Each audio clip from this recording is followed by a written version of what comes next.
5 jours plus tard, le grand prêtre Ananias descendit à Césarée avec quelques anciens et un avocat, un certain Tertullus. Ils portèrent plainte devant le gouverneur contre Paul. On fit comparaître celui-ci et Tertullus entama ainsi son accusation. Nous qui jouissons d'une grande paix grâce à toi et aux réformes dont ta prévoyance a fait bénéficier cette nation, nous accueillons de toute manière et en tout lieu ce qui nous vient de ton excellence, ô Félix, avec une immense reconnaissance. Mais pour ne pas t'importuner plus longtemps, je te prie de nous écouter un instant avec toute ta sérénité.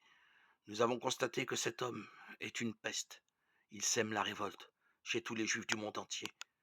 Étant le chef de la secte des Nazoréens, il a même tenté de profaner le temple. Alors nous l'avons arrêté. En l'interrogeant lui-même, tu pourras mieux connaître tout ce dont nous l'accusons. Les Juifs l'appuyèrent en affirmant qu'il en était bien ainsi. Le gouverneur, lui, ayant fait signe de parler, Paul répliqua. Sachant que cette nation t'a pour juge depuis des années, c'est avec confiance que je présente la défense de ma cause. Tu peux vérifier qu'il n'y a pas plus de 12 jours que je suis monté à Jérusalem pour adorer le Seigneur. On ne m'a pas trouvé dans le temple en train de discuter avec qui que ce soit, ni dans les synagogues ou en ville en train d'ameuter la foule. Et ils n'ont aucune preuve à te présenter pour ce dont ils m'accusent maintenant. Ce que je reconnais devant toi, c'est que je sers le Dieu de nos pères, selon la voie qu'ils appellent une secte. Je crois à tout ce qu'il y a dans la loi et à tout ce qui est écrit dans les prophètes. Mon espérance en Dieu et ce qu'ils attendent eux-mêmes, c'est qu'il va y avoir une résurrection pour les justes et pour les pécheurs. C'est pourquoi moi aussi, je m'efforce de garder une conscience irréprochable en toutes choses devant Dieu et devant les hommes. Au bout de plusieurs années, j'étais venu apporter de l'argent collecté pour mon peuple et offrir des sacrifices. C'est à cette occasion qu'on m'a trouvé dans le temple après une cérémonie de purification, sans mouvement de foule ni tumulte. Il y avait là des Juifs venus de la province d'Asie, qui devaient se présenter devant toi et m'accuser s'ils avaient quelque chose contre moi. Ou bien, alors que ceux qui sont là disent quel délit ils ont constaté quand j'ai comparu devant le grand conseil.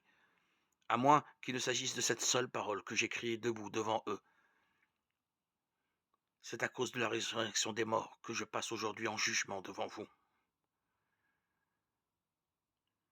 Félix, qui avait une connaissance approfondie de ce qui concerne la voix de Jésus, les ajourna en disant, quand le commandant Lysias descendra de Jérusalem, je rendrai une sentence sur votre affaire. Il ordonna au centurion de le garder en détention, mais dans des conditions moins strictes, et sans empêcher les siens de lui rendre des services. Quelques jours plus tard, Félix vint avec sa femme Drusille, qui était juive. Il envoya chercher Paul et l'écouta parler de la foi au Christ Jésus. Mais, quand l'entretien porta sur la justice, la maîtrise des instincts et le jugement à venir, Félix fut pris de peur et déclara, « Pour l'instant, retire-toi. Quand j'aurai le temps, je te rappellerai. » Il n'en espérait pas moins que Paul lui donnerait de l'argent. C'est pourquoi il l'envoyait souvent chercher pour parler avec lui. Au bout de 2 ans, Félix reçut comme successeur Porcius Festus.